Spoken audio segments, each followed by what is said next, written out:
Hello friends, welcome to Devbhoomi craze education. Friends, आज हम यहाँ पे अध्ययन करेंगे हिस्ट्री से संबंधित महत्वपूर्ण प्रश्नोत्तरी का। और ये जो क्वेश्चन है फ्रेंड्स, ये एनसीईआरटी बेस के क्वेश्चन है। एनसीईआरटी के जो आपका क्लास 6 टू और क्लास 6 से 8 तक का जो भी यहाँ पे क्वेश्चन है, ये सभी क्वेश्चनों का यहाँ पे मैं संग्रह लेके आ रखा हूँ। और फ्रेंड्स, ये आपके जो है कोई भी स्टेट रेट देते हैं, कोई भी स्टेट रेट देते हैं या कोई भी आप स्टेट का डीएलएड देते हैं, उन सभी के लिए जो है ये क्वेश्चन बहुत ही इंपॉर्टेंट है। क्योंकि फ्रेंड्स, अगर आप स्टेट टेट देते हैं, उसमें आपका स्टेट टेट कोई भी टेट आप देते हैं तो आपका उसमें जो होगा 60 मार्क्स का आपका सब्जेक्टिव रहता है। यानी आपका जैसे एसएसटी सब्जेक्ट है तो आपका क्या रहेगा, उसमें से आपका पॉली क्वेश्चन भी पूछे जाएंगे, इको के भी पूछे जाएंगे और आपके जो है जियो भी पूछा जाएगा और हिस्ट्री भी पूछा जाएगा। उसके बाद आपका 30 मार्क्स का रहता है आपका पेडागोजी, 30 मार्क्स का रहता है आपका लैंग्वेज फर्स्ट लैंग्वेज और 30 मार्क्स का रहता है आपका सेकेंड लैंग्वेज, कोई भी आप जो 2 लैंग्वेज चूज करते हैं। तो यहाँ पे उसके बाद आप पे फ्रेंड्स आपका डीएलएड का भी होता है, तो डीएलएड में भी जो है इसी तरह के क्वेश्चन यहाँ पे पूछे जाते हैं। क्वेश्चन यहाँ पे जो टोटल रहेंगे, ये टोटल आपको क्वेश्चन मिलेंगे 150 प्लस आपको क्वेश्चन देखने को मिलेंगे। और ये जो है इसके अकॉर्डिंग में जो है अन्य क्वेश्चन भी लेके आऊंगा इसी तरह से। बाकी अगर आप जो है कमेंट कर सकते हैं। मैं यहाँ पे जो है इसी तरह के क्वेश्चन जो है हिस्ट्री हो गया, ज्योग्राफी हो गया, पॉलिटिकल हो गया और इकोनॉमिक्स हो गया, इन सभी के क्वेश्चन में फिर यहाँ पे इस तरह के क्वेश्चन लेके आऊंगा। और ये जो क्वेश्चन है ये 300 प्लस क्वेश्चन है, तो अभी जो है 150 मैंने यहाँ पे लिए हैं और नेक्स्ट वीडियो में मैं जो है 150 क्वेश्चन नेक्स्ट वीडियो में लेके आऊंगा। तो अगर आपने अभी तक चैनल को लाइक शेयर और सब्सक्राइब नहीं किया तो आप चैनल को लाइक शेयर और सब्सक्राइब कर देना, बेल आइकन को प्रेस कर देना। न्यू अपडेट के लिए जो है आप टेलीग्राम से भी जुड़ सकते हैं। टेलीग्राम का जो लिंक है मैं जो है डिस्क्रिप्शन में दे दूंगा। सबसे पहले यहाँ पे दिया गया अनुच्छेद दिया गया है, तो इसमें दिया गया अनुच्छेद राष्ट्रीय पाठ्यचर्या की रूपरेखा 2005 सुझाती है कि बच्चों के स्कूली जीवन को बाहर के जीवन से जोड़ा जाना चाहिए।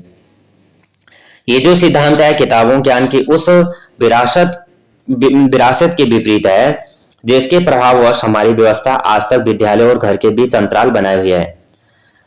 नई राष्ट्रीय पाठ्यचर्या पर आधारित पाठ्यचर्या और राष्ट्रीय पाठ्य पुस्तक के इस बुनियादी विचार पर अमल करने का प्रयास है। इस प्रयास में हर विषय को एक मजबूत दीवार से घेर देने और जानकारी को रटा देने की प्रवृत्ति का विरोध शामिल है। आशा है कि यह कदम जो है हमारी राष्ट्रीय शिक्षा नीति 1986 में वर्णित बाल केंद्रित व्यवस्था की दिशा में काफी दूर तक ले जाएंगे। तो ये आपका जो है संसाधन एवं विकास यानी क्लास 6 to 8 तक की बुक से रिलेटेड है। सबसे पहले देखेंगे राष्ट्रीय पाठ्यचर्या की रूपरेखा 2005 के संबंध में निम्नलिखित में से कौन सा कथन दिए गए अनुच्छेद के आधार पर गलत है। इसमें दिया गया है कि इसमें जानकारी को रटा देने की प्रवृत्ति का विरोध यहाँ पे शामिल है, ये भी सही है। इसका उद्देश्य है कि बच्चों के स्कूली जीवन को बाहर के जीवन से जोड़ जाना चाहिए, ये भी सही है। इससे जो है बाल केंद्रित शिक्षा व्यवस्था की दिशा में पर्याप्त प्रगति की संभावना है, ये भी सही है। इसके प्रभाववश हमारी व्यवस्था आज विद्यालय और घर के बीच अंतराल बनाई हुई है, ये जो है गलत है। यही हमें बताना है यहाँ पे कौन सा अनुच्छेद के आधार पे गलत है, तो यही option number C right answer हो जाएगा।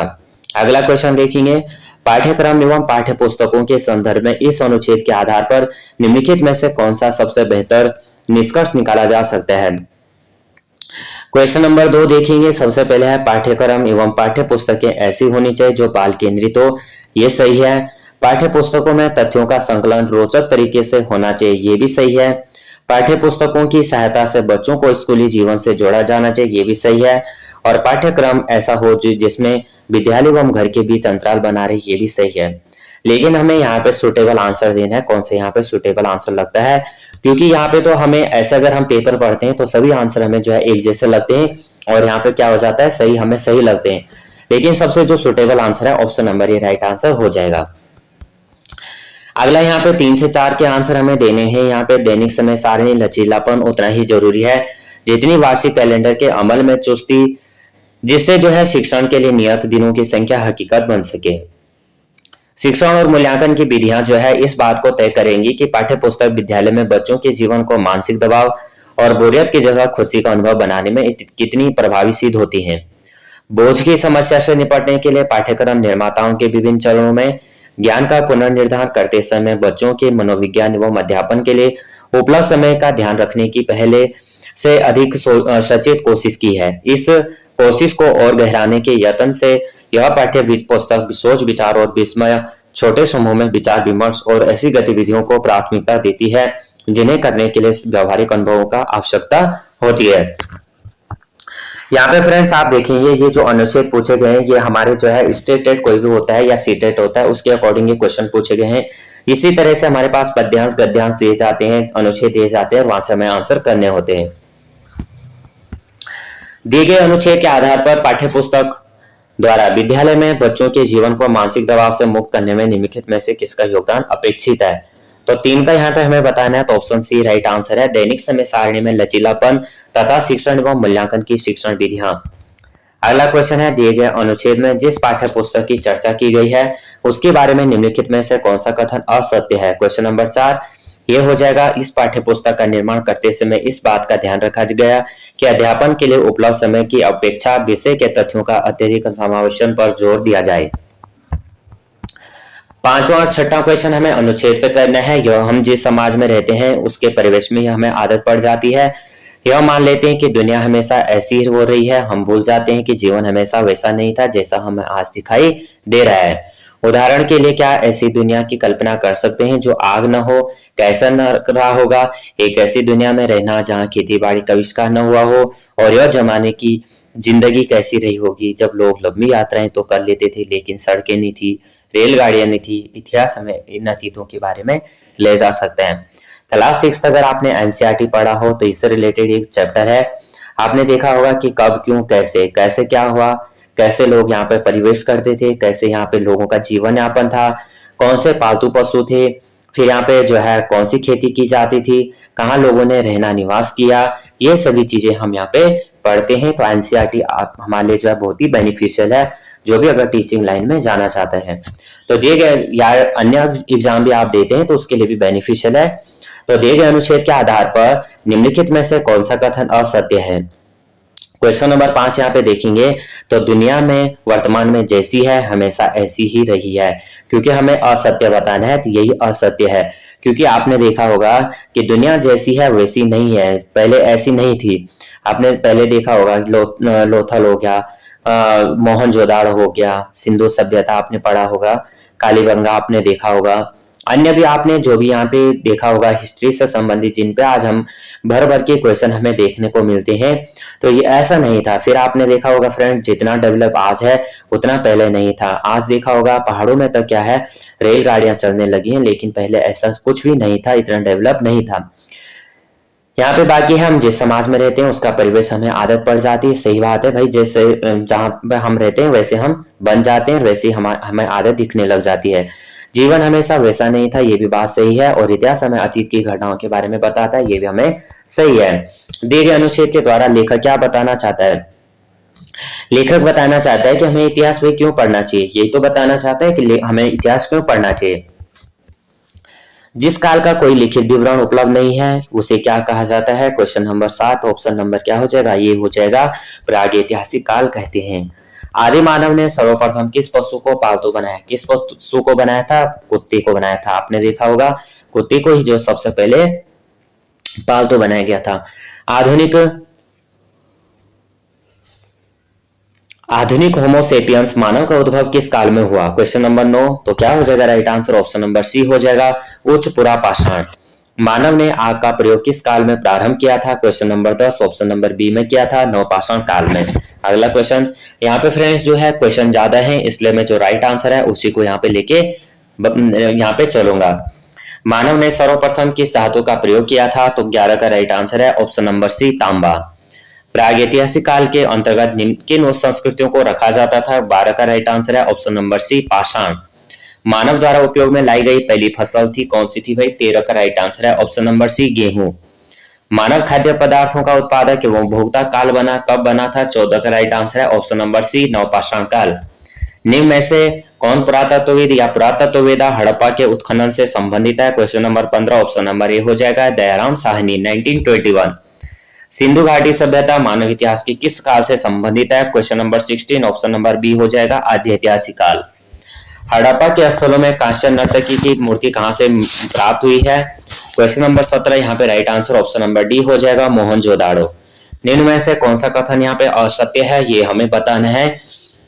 क्वेश्चन नंबर 18 का राइट आंसर है ऑप्शन नंबर डी, सिंधु घाटी सभ्यता से गाय अंकित मोहरें सबसे कम संख्या में प्राप्त हुई हैं, गलत है। कालीबंगा से जुते हुए खेत के साक्ष्य मिले। सिंधु घाटी की लिपि सूचना मोहरों से प्राप्त थी। सुरकोटदा जो है घोड़े के अवशेष प्राप्त हुए हैं, ये सभी सही है, लेकिन डी गलत है। प्रसिद्ध पशुपति की मोहर कहां से मिली है? 19 का राइट आंसर है ऑप्शन नंबर सी, मोहनजोदाड़ो। सिंधु सभ्यता में गोदीवाड़ा का साक्ष्य कहां से मिला है? 20 का राइट आंसर है option number D, Lothal. Sindhu सभ्यता में विशाल स्नानागार सिंधु सभ्यता में विशाल जो अन्नागार था कहां से प्राप्त हुआ है? क्वेश्चन नंबर यहाँ पे 21, ऑप्शन नंबर बी हो जाएगा, मोहनजोदाड़ो। निम्न में से यहाँ पे कौन सा असत्य कथन है, इसको हमें बताना है। तो 22 यहाँ पे देखेंगे ऑप्शन नंबर हड़प्पा, तो ये सिंधु नदी दिया गया है, ये नहीं है। सिंधु हड़प्पा जो है, मोहनजोदाड़ो सिंधु नदी है, कालीबंगा घग्गर है, और आलमगीर जो है हिंडन है। हड़प्पा जो है रावी नदी हो जाएगा। अगला क्वेश्चन देख लेते हैं, सिंधु सभ्यता की सर्वमान्य तिथि क्या थी? 23 का राइट आंसर हो जाएगा ऑप्शन नंबर बी, 2500 से 1750 ईस्वी पूर्व। भारत में मूर्ति पूजा का प्रारंभ कब माना जाता है? 24 का राइट आंसर है ऑप्शन नंबर डी, गुप्त काल में। ऋग्वेदिक आर्य किसकी पूजा करते थे? 25 का राइट आंसर है ऑप्शन नंबर ए, प्रकृति की। आर्य भारत में सबसे पहले कहां बसे थे? 26 का राइट आंसर है ऑप्शन नंबर ए, ये बसे थे सप्त सिंधु प्रदेश में। आर्यों का मूल निवास स्थान क्या था? 27 right answer option number B, Asia Minor में। गायत्री मंत्र संबंधित है 28 में, right answer option number A, Rigveda में। सत्यमेव जयते कहां से ली गई है? ये ली गई है मुंडकोपनिषद से, 29 ऑप्शन नंबर बी। 30 में देखेंगे, ऋग्वेद का नवा मंडल निम्न से किस एक को समर्पित सूक्तों का संग्रह है? यह है सोम। निम्न में से प्राचीनतम वेद कौन सा है? यह है ऋग्वेद। उत्तर वैदिक काल में इंद्र का स्थान किस देवता को मिला था? क्वेश्चन नंबर 32 का राइट आंसर हमें बताना है ऑप्शन नंबर बी, प्रजापति। निम्न में से कौन सा कथन यहाँ पे असत्य है? तो इसको देखेंगे। सबसे पहले उत्तर वैदिक काल तक समाज जो है स्पष्ट रूप से चारों वर्णों में विभाजित हो गया था, सही है। उत्तर वैदिक काल में गोत्र प्रथा का प्रचलन शुरू हुआ था, ये भी सही है। उत्तर वैदिक काल में स्त्रियों को सभा में प्रवेश की अनुमति थी, जबकि ऋग्वेदिक काल में ऐसा कुछ नहीं था। तो ऑप्शन नंबर सी हमारा राइट आंसर हो जाएगा। क्योंकि यहाँ पे असत्य कथन बताना है, तो ऑप्शन नंबर सी हमारा असत्य कथन है और यही हमारा राइट आंसर है। भारत में लोहे के प्रयोग का पहला साक्ष्य उत्तर प्रदेश के अतरंजी खेड़ा 800 ईस्वी पूर्व में मिला था, ये भी सही है। अगला क्वेश्चन देख लेते हैं। यहाँ पे नदियों के नाम असत्य, यहाँ पे हमें बताना है किस नदी का नाम यहाँ पे असत्य दिया गया है। यहाँ पे प्राचीन नाम है और आधुनिक नाम यहाँ पे बताए गए हैं। 34 हमें देखेंगे सबसे पहले, तो ऑप्शन नंबर सी यहाँ पे जो हो जाएगा सतुद्री स्वात, गलत है। बितस्ता झेलम है, परुषणी रावी है, विपाशा यहाँ पे व्यास है। किस वेद की रचना गद्य एवं पद्य दोनों में की गई है? 35 यहाँ पे देखेंगे, option number B right answer हो जाएगा, यजुर्वेद में। निम्न में से कौन यहाँ पे सुमेलित फिर नहीं है? कुरु यहाँ पे हमें बताना है 36, तो ऑप्शन नंबर बी देखेंगे, चैदी यहाँ पे पोटली हो जाएगा, गलत। यहाँ पे असत्य कथन है, ये हमारा राइट आंसर है। कुरु इंद्रप्रस्थ हो जाएगा, मगध गिरिव्रज हो जाएगा, मल यहाँ पे कुशावती हो जाएगा। पाटलिपुत्र नगर का संस्थापक था 37 यहाँ पे देखेंगे हम, 37 का ऑप्शन नंबर सी हो जाएगा, उदयन। यहाँ पे फ्रेंड जिनके यहाँ पे जैसे इसका आंसर मैंने नहीं बताया चैदी, तो इसका जो राजधानी कहाँ थी इसका आंसर आपको कमेंट में देना है। किस शासक की उपाधि कुणिक थी? 38 हम देखेंगे, ऑप्शन नंबर ए हो जाएगा, अजातशत्रु। सिकंदर के समय मगध पर किसका शासन था? 39 ऑप्शन नंबर बी हो जाएगा, धननंद। काला शोक की राजधानी थी 40 हमें देखना है, option number C, Shashank. Sikandar कहाँ का शासक था? 42 यहाँ पे देखेंगे, तो यहाँ पे सॉरी यहाँ पे देखेंगे कालाशोक की राजधानी थी, ये थी पाटलिपुत्र, यहाँ पे थोड़ा ये ऑप्शन। अगला 41 देखेंगे, निम्न में से किसे सर्व शत्रांतक अर्थात क्षत्रियों का नाश करने वाला कहा गया है? तो 41 में हमें राइट आंसर बताना है, ऑप्शन नंबर ए हो जाएगा, महापद्मनंद। सिकंदर कहाँ का शासक था? 42 यहाँ पे देखेंगे, सिकंदर था मकदोनिया का शासक। सिकंदर एवं पोरस के बीच प्रसिद्ध हाइडेस्पीस का युद्ध कब हुआ था? 43 हमें देखना है, ऑप्शन नंबर सी, 326 ईस्वी पूर्व में। जैन धर्म के 24वें तीर्थंकर कौन थे? यहाँ पे जो 44 है, ऑप्शन नंबर बी हो जाएगा, महावीर। महावीर ने जैन धर्म में पूर्व से प्रतिपादित 4 महाव्रतों में कौन सा 5वां व्रत जोड़ा? 45 ऑप्शन नंबर सी, ये था ब्रह्मचर्य। जैन धर्म में त्रिरत्न है, कौन से हैं? 46 हमें देखेंगे, ऑप्शन नंबर डी हो जाएगा, सम्यक दर्शन, सम्यक आचरण, सम्यक ज्ञान, option number D right answer है। महावीर ने किस भाषा में उपदेश दिया था? 47 देखेंगे, ऑप्शन नंबर ए हो जाएगा, प्राकृत। महावीर का जन्म कहाँ हुआ था? 48 हमें देखना है, तो ऑप्शन नंबर ए हो जाएगा, वैशाली। प्रथम जैन संगीति कहाँ आयोजित की गई थी? 49 यहाँ पे देखेंगे, ऑप्शन नंबर सी हो जाएगा पाटलिपुत्र। और कथन यहाँ पे सत्य है, कौन सा कथन यहाँ पे सत्य है? यहाँ पे देखेंगे तो 50 का जो राइट आंसर है यहाँ पे, जैन धर्म के सप्तभंगी ज्ञान को शादवाद कहा जाता है। महावीर स्वामी की मृत्यु पावापुरी से हुई थी और जैन धर्म आत्मा को मान्यता देता है। Option number D right answer हो जाएगा। महात्मा बुद्ध ने अपना पहला उपदेश कहाँ दिया था? 51 ऑप्शन नंबर सी हो जाएगा, ये हो जाएगा सारनाथ में। महात्मा बुद्ध ने उपदेश देने हेतु किस भाषा का प्रयोग किया था? 52 हम देखते हैं, तो ये राइट आंसर हो जाएगा।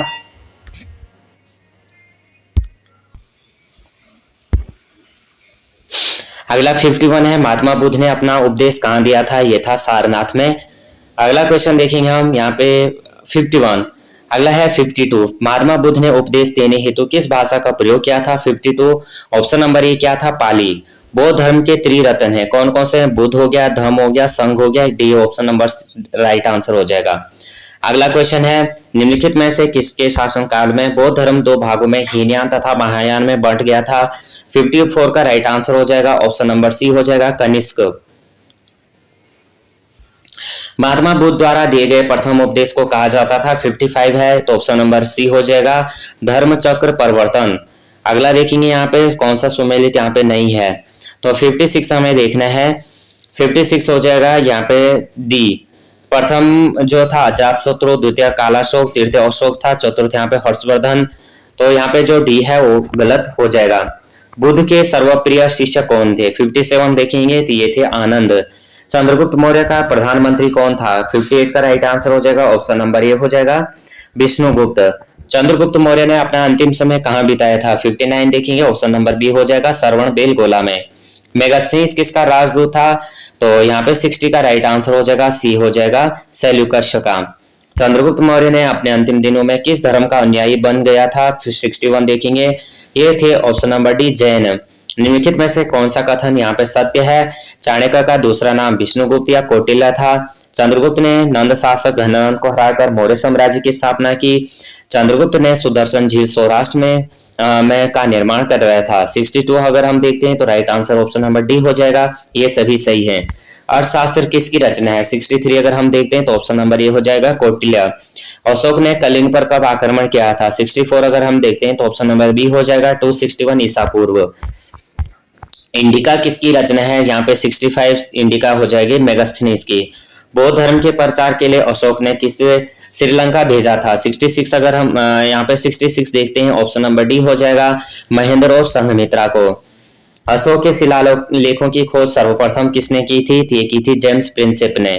67 हम देखेंगे, 67 अशोक के शिलालेखों की खोज सर्वप्रथम किसने की थी? अच्छा, खोज यहाँ पे शिलालेखों की खोज की थी, ये की थी पादरेटी पेंथेलर ने, लेकिन सबसे पहले पढ़ा था जेम्स प्रिंसेप ने पढ़ा था। किसने पढ़ा था? यहाँ पे थोड़ा कंफ्यूजिंग हो गया, तो सबसे पहले किसने पढ़ा था? ये था जेम्स प्रिंसेप ने सबसे पहले पढ़ा था। और खोज किसने की थी? पादरेटी पेंथेलर ने यहाँ पे खोज की थी। ये दोनों थोड़ा आप यहाँ पे ध्यान देना। अशोक के शिलालेखों को सर्वप्रथम किसने पढ़ा था? ये पढ़ा था ऑप्शन नंबर ए जेम्स प्रिंसेप ने। 68 राइट आंसर हो जाएगा। सांची के स्तूप का निर्माण किसने करवाया था? 69 अगर हम देखेंगे, ऑप्शन नंबर बी हो जाएगा अशोक। अशोक के अभिलेख किस लिपि में लिखे गए हैं? 70 अगर हम देखते हैं, ऑप्शन नंबर डी हो जाएगा ब्राह्मी हो गया, खरोष्टी हो गया, ग्रीक एवं अरामेइक हो गया। चंद्रगुप्त मौर्य की सेंड्रोकोटस के रूप में पहचान की गई 71, तो 71 option number B William Jones.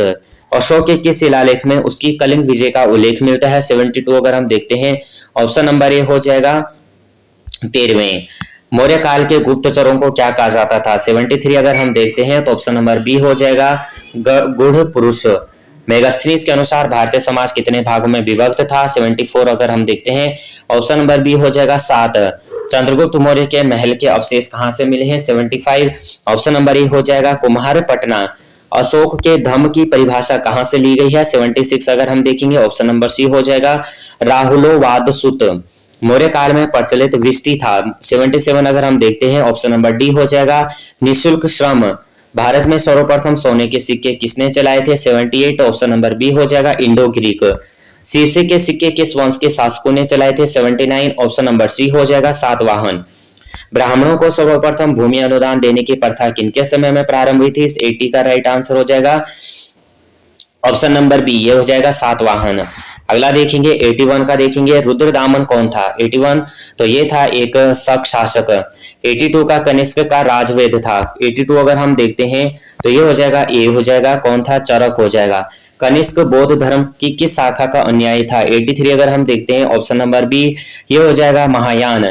Kanishka की राजधानी क्या थी? 84 और ऑप्शन नंबर डी हो जाएगा पुरुषपुर। जूनागढ़ से प्राप्त संस्कृत का पहला अभिलेख किस शासक का है? ये 85 देखेंगे, ऑप्शन नंबर सी हो जाएगा रुद्रदामन। निम्न में से किस स्थान पर रोम बस्ती मिली है? 86 देखेंगे, ऑप्शन नंबर बी हो जाएगा अरिकमेडु। बुद्ध चरित्र की रचना किसने की है? 87 अगर हम देखते हैं ये हो जाएगा ऑप्शन नंबर सी हो जाएगा अश्वघोष। निम्न में से किस शासक ने गुप्त संवत प्रारंभ किया था? 88 अगर हम देखते हैं ऑप्शन नंबर ए चंद्रगुप्त प्रथम। भारत का नेपोलियन किस गुप्त शासक को कहा जाता है? 89 ऑप्शन नंबर डी हो जाएगा समुद्रगुप्त। चीनी यात्री फायान किसके शासनकाल में भारत आया था? चीनी यात्री फायान किसके शासनकाल में यहाँ पे आया था? तो 90 का अगर हम देखेंगे ऑप्शन नंबर ए हो जाएगा चंद्रगुप्त विक्रमादित्य। इसको हम ऐसे रिलेटेड कर सकते हैं, चीनी यात्री फायान, तो चीनी यात्री था फायान था चंद्रगुप्त विक्रमादित्य। तो इस तरह से चीनी यात्री क्या था? चंद्रगुप्त विक्रमादित्य के शासनकाल में फायान आया था। इस तरह से हम रिलेट कर सकते हैं। मोरू द्वारा निम्नलिखित सुदर्शन झील का जीर्णोद्धार किसने कराया था? 91 अगर हम देखेंगे ऑप्शन नंबर डी हो जाएगा, क्या हो जाएगा? रुद्रदामन ने और स्कंदगुप्त ने कराया था। भारत पर हुणों का आक्रमण किसके शासनकाल में हुआ था? ये हुआ था फ्रेंड्स, ऑप्शन नंबर ए हो जाएगा 92 का ऑप्शन नंबर ए स्कंदगुप्त। नवरत्न किस गुप्त शासक से संबंधित है? 93 ऑप्शन नंबर बी हो जाएगा चंद्रगुप्त विक्रमादित्य। और ये नवरत्न कौन कौन थे ये आपको कमेंट में करना है। नालंदा विश्वविद्यालय का संस्थापक था? 94 यहाँ पे देखेंगे, ऑप्शन नंबर बी हो जाएगा कुमारगुप्त। अगला देखेंगे 95, गुप्तकालीन स्वर्ण सिक्कों को कहा जाता था, क्या कहा जाता था? 95 ऑप्शन नंबर ए कहा जाएगा दिनार कहा जाएगा। यहाँ पे कौन सुमेलित नहीं है ये हमें बताना है। 96 मुद्रा राक्षस, मुद्रा राक्षस क्या है? तो विशाखदत्त है, अभिज्ञान शाकुंतलम कालिदास है, क्षुद्रक मृच्छकटिकम है, स्वपनवासव दत्तम दंडी है, तो ये गलत हो जाएगा। ऑप्शन नंबर डी हमारा गलत है, नहीं सुमेलित नहीं है, तो यही हमारा राइट आंसर हो जाएगा। बाणभट्ट किसके दरबारी कवि थे? 97 अगर हम देखेंगे ऑप्शन नंबर सी हो जाएगा हर्षवर्धन। हर्षवर्धन की राजधानी थी 98 अगर हम देखेंगे तो ऑप्शन नंबर बी हो जाएगा कन्नौज। चीनी यात्री वेनसांग किसके शासनकाल में भारत आया था? 99, तो 99 का ऑप्शन नंबर ए राइट आंसर हो जाएगा हर्षवर्धन। कन्नौज के लिए हुए त्रिपक्षीय संघर्ष में अंतिम विजय किसकी हुई थी? 100 अगर हम देखेंगे तो ये हो जाएगा ऑप्शन नंबर बी प्रतिहारों की। अब यहाँ पे फ्रेंड्स हमने जो है 100 क्वेश्चन यहाँ पे कंप्लीट कर लिए। अभी तक आपने जो है फ्रेंड्स जो है लाइक शेयर और सब्सक्राइब नहीं किया तो प्लीज आप लाइक शेयर और सब्सक्राइब कर देना। अब हमारे पास रह रखे हैं 50 क्वेश्चन, इन 50 क्वेश्चंस को भी हम देख लेते हैं। किस राष्ट्रकूट शासक ने एलोरा के पर्वतों को कटवाकर प्रसिद्ध कैलाश मंदिर का निर्माण करवाया? 101 हम देखेंगे ऑप्शन नंबर सी कृष्ण प्रथम ने। वातापी किसकी राजधानी थी? 102 हम देखेंगे ऑप्शन नंबर डी हो जाएगा चालुक्य। स्थानीय स्वशासन किसके शासन की मुख्य विशेषता थी? ऑप्शन नंबर यहाँ पे क्वेश्चन नंबर 103 राइट आंसर हो जाएगा ए चोल। बृहदेश्वर मंदिर का निर्माण किसने कराया था? 104 अगर हम देखते हैं ऑप्शन नंबर सी हो जाएगा राजराज फर्स्ट ने। एलिफेंटा गुफा मंदिरों का निर्माण किस राजवंश के शासनकाल में हुआ था? 105 ऑप्शन नंबर डी हो जाएगा राष्ट्रकूट। महाबलीपुरम के रथ मंदिर का निर्माण किसने करवाया था? 106 देखते हैं ऑप्शन नंबर ए हो जाएगा नरसिंहवर्मन प्रथम। कश्मीर में मार्तंड सूर्य मंदिर का निर्माण किसने करवाया था? 107 अगर देखते हैं तो ऑप्शन नंबर सी हो जाएगा ललितादित्य मुक्तापीड़। भारत पर मोहम्मद बिन कासिम का आक्रमण कब हुआ था? 108 देखते हैं ऑप्शन नंबर सी 712 ईस्वी।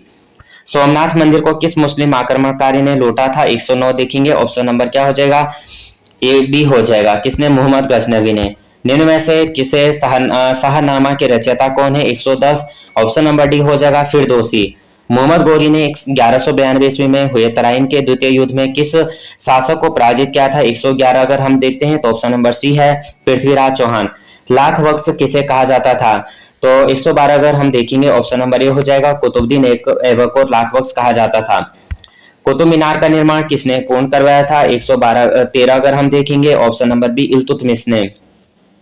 कुतुब मीनार का निर्माण किसने पूर्ण करवाया था? ये ध्यान देना फ्रेंड्स, ये कराया था आपका इल्तुतमिश ने। अगला देखेंगे हम 114 आ जाते हैं। सिजदा एवं पापोश प्रथा का आरंभ किसने किया था? 114 तो ये क्या था? सी बलबन ने।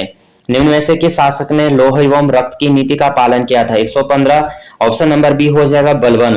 तूतीय हिंद, हिंद का तोता किसे कहा जाता था? 116 का ऑप्शन नंबर ए अमीर खुसरो। किस सुल्तान ने सिकंदर सानी या द्वितीय सिकंदर की उपाधि ग्रहण की? 117 ऑप्शन नंबर ए हो जाएगा अलाउद्दीन खिलजी। अस्थायी सेना की प्रथा किसने प्रारंभ की थी? 118 तो हो जाएगा ऑप्शन नंबर सी हो जाएगा अलाउद्दीन खिलजी। मोहम्मद बिन तुगलक ने अपनी राजधानी दिल्ली से कहां स्थानांतरित की थी? 119 ऑप्शन नंबर बी हो जाएगा दौलताबाद। निम्नलिखित में से किस सुल्तान को पागल कहा गया है? 120 तो ये हो जाता है ऑप्शन नंबर ए हो जाएगा नासिरुद्दीन महमूद। तैमूर लंग ने 1398 ईस्वी में किसके शासनकाल में आक्रमण किया? 121 ऑप्शन नंबर ए हो जाएगा नासिरुद्दीन महमूद। ब्राह्मणों पर सर्वप्रथम जजिया कर किसने आरोपित किया था? 122 ऑप्शन नंबर सी हो जाएगा फिरोज तुगलक। सर्वप्रथम किस सुल्तान ने सिंचाई कर लगाए? 123 तो 123 अगर हम देखेंगे ऑप्शन नंबर ए हो जाएगा फिरोज तुगलक। मोरक्को को यात्री इब्न बतूता किसके शासनकाल में भारत आया था? 124 अगर हम देखते हैं तो ऑप्शन नंबर 20 बी हो जाएगा मोहम्मद बिन तुगलक। 125 दिल्ली के किस सुल्तान ने अपनी आत्मकथा लिखी है? 125 ऑप्शन नंबर सी हो जाएगा फिरोज तुगलक। गुलरुखी के नाम से कौन जाना जाता था? 126 ऑप्शन नंबर ए हो जाएगा सिकंदर लोदी। सांकेतिक मुद्रा का प्रचलन किसने किया था? 127 ऑप्शन नंबर सी मोहम्मद बिन तुगलक। अष्टदिग्गज किसके दरबार में थे? 128 देखेंगे ऑप्शन नंबर ए हो जाएगा कृष्णदेव राय। कृष्णदेव राय के दरबार में आने वाला पुर्तगाली यात्री था 129 ये था ऑप्शन नंबर डी ये था डोमिंगा पायस और Barbosa. Option number D right answer हो जाएगा। कृष्णदेव राय के दरबार में आने वाला पुर्तगाली यात्री था डोमिंगा पायस और ये था बारबोसा। प्रसिद्ध तेलुगु ग्रंथ अमुक्तमाल्याद की रचना किसने की थी? तो 130 का यहाँ पे देखेंगे हम ऑप्शन नंबर सी हो जाएगा राइट आंसर क्या हो जाएगा कृष्णदेव राय। विजयनगर साम्राज्य के खंडहर कहाँ मिले हैं? 131 अगर हम देखते हैं ऑप्शन नंबर सी हो जाएगा ये हो जाएगा हम्पी। वर्ष 1565 ईस्वी में हुए तालिकोटा के युद्ध में किस साम्राज्य का पतन हो गया? 132 अगर हम देखते हैं हो जाएगा बी विजयनगर। अजमेर की प्रसिद्ध दरगाह की सूफी संत से संबंधित है? 33 देखते हैं ये हो जाएगा फ्रेंड्स ऑप्शन नंबर ए 133 राइट आंसर हो जाएगा ख्वाजा मोइनुद्दीन चिश्ती। कौन है? अजमेर की प्रसिद्ध दरगाह की सूफी संत से संबंधित है यह ख्वाजा मोइनुद्दीन चिश्ती की। कबीर के उपदेशों का संग्रह है किसमें है? यहाँ पे देखेंगे 134 तो राइट आंसर हमारा क्या हो जाएगा बी हो जाएगा ये हो जाएगा बीजक। उत्तर भारत में भक्ति आंदोलन फैलाने का श्रेय है? 135 हम देखेंगे ऑप्शन नंबर सी हो जाएगा रामानंद। संकीर्तन प्रथा के जन्मदाता थे? 136 ऑप्शन नंबर बी हो जाएगा चैतन्य। नामदेव कहाँ के संत थे? 137 ऑप्शन नंबर सी महाराष्ट्र। अद्वैतवाद के प्रवर्तक थे? 138 ऑप्शन नंबर ए हो जाएगा शंकराचार्य। गुरु नानक का जन्म कहाँ हुआ था? 139 देखेंगे ऑप्शन नंबर डी हो जाएगा तलवंडी। भारत में मुगल वंश का संस्थापक था? 140 देखेंगे ऑप्शन नंबर ए हो जाएगा बाबर ने अपनी आत्मकथा तुझ के बाबरी किस भाषा में लिखी? 141 ऑप्शन नंबर बी हो जाएगा ये हो जाएगा तुर्की। अगला देखेंगे निम्नलिखित में से किस युद्ध में हुमायूं शेर खान से निर्णायक रूप से पराजित हुआ था? तो 142 का अगर हम देखेंगे ऑप्शन नंबर डी कनौज का युद्ध। हुमायूंनामा की रचना किसने की? 143 अगर हम देखेंगे तो ये हो जाएगा ऑप्शन नंबर डी गुलबदन बेगम। शेर शाह का मकबरा कहाँ स्थित है? 144 ऑप्शन नंबर सी हो जाएगा सासाराम। अकबरनामा की रचना किसने की थी? 145 हम देखेंगे ऑप्शन नंबर बी अबुल फजल। अकबर एवं महाराणा प्रताप के बीच प्रसिद्ध हल्दी घाटी का युद्ध कब लड़ा गया था? 146 अगर हम देखेंगे ऑप्शन नंबर डी हो जाएगा ये हो जाएगा 1576 ईस्वी यानी 1576 ईस्वी। किस मुगल शासक ने न्याय की घंटी लगवाई थी? 47 देखेंगे तो ऑप्शन नंबर बी जहांगीर। अगला निम्न में से किस शासन काल में चित्रकला का सर्वाधिक विकास हुआ था? 148 ऑप्शन नंबर सी हो जाएगा जहांगीर। अगला मुगल काल में सर्वाधिक हिंदू मनसबदार किसके समय में थे? 149 तो 149 ऑप्शन नंबर डी हो जाएगा औरंगजेब। दिल्ली का लाल किला किसने बनवाया था? तो 150 हम देखते हैं ऑप्शन नंबर सी शाहजहां। किस मुगल शासक ने गुरु अर्जुन देव को फांसी की सजा दी? 151 ऑप्शन नंबर ए हो जाएगा जहांगीर। जिंदा पीर किस मुगल शासक को कहा जाता था? 152 ऑप्शन नंबर बी हो जाएगा औरंगजेब। ताजमहल किसकी याद में बनवाया गया था? 153 यहाँ पे 153 ऑप्शन नंबर डी हो जाएगा मुमताज महल। सिखों के नवें गुरु तेग बहादुर की हत्या किसने करवाई? 154 option number B Aurangzeb. Jahangir के दरबार में आने वाला पहला अंग्रेज व्यापारी कौन था? तो 154 का राइट आंसर हो ऑप्शन, यहाँ पे क्या है, जहांगीर के दरबार में आने वाला पहला अंग्रेजी व्यापारी कौन था? तो Captain Hawkins, Sir Thomas Roe, Edward Terry या इनमें से कोई नहीं। तो 155 का राइट आंसर है option number A, Captain Hawkins था। अगला क्वेश्चन, रंगीला किस मुगल बादशाह को कहा जाता था? 156 अगर हम देखेंगे ये हो जाएगा बी, मुहम्मद शाह। किस शासक के मंत्री परिषद को अष्टप्रधान की संज्ञा दी गई थी? 157 ऑप्शन नंबर सी हो जाएगा, शिवाजी। शिवाजी ने अपना राज्याभिषेक कहाँ करवाया था? तो शिवाजी ने अपना राज्याभिषेक कहाँ कराया था? 158 ऑप्शन नंबर डी हो जाएगा, रायगढ़ में। निम्न में से किसे जाट का प्लेटो अफलातून कहा गया है? 159 देखेंगे ऑप्शन नंबर सी, सूरजमल। तो ये हमने यहाँ पे देखेंगे फ्रेंड्स, यहाँ पे 159 क्वेश्चन किए। और इसके बाद जो है फ्रेंड्स, यहाँ पे टोटल ये जो हिस्ट्री के क्वेश्चन है 300 प्लस क्वेश्चन है। इन्हें जो है मैं नेक्स्ट वीडियो में बाकी लेके क्वेश्चन आऊंगा, क्योंकि अगर एक ही वीडियो में लेके आता तो काफी यहाँ पे लेंथी क्वेश्चन, काफी यहाँ पे क्वेश्चन हो जाते। तो अगर आपने अभी तक जो है फ्रेंड्स वीडियो को लाइक शेयर और सब्सक्राइब नहीं किया तो आप वीडियो को लाइक शेयर और सब्सक्राइब कर देना।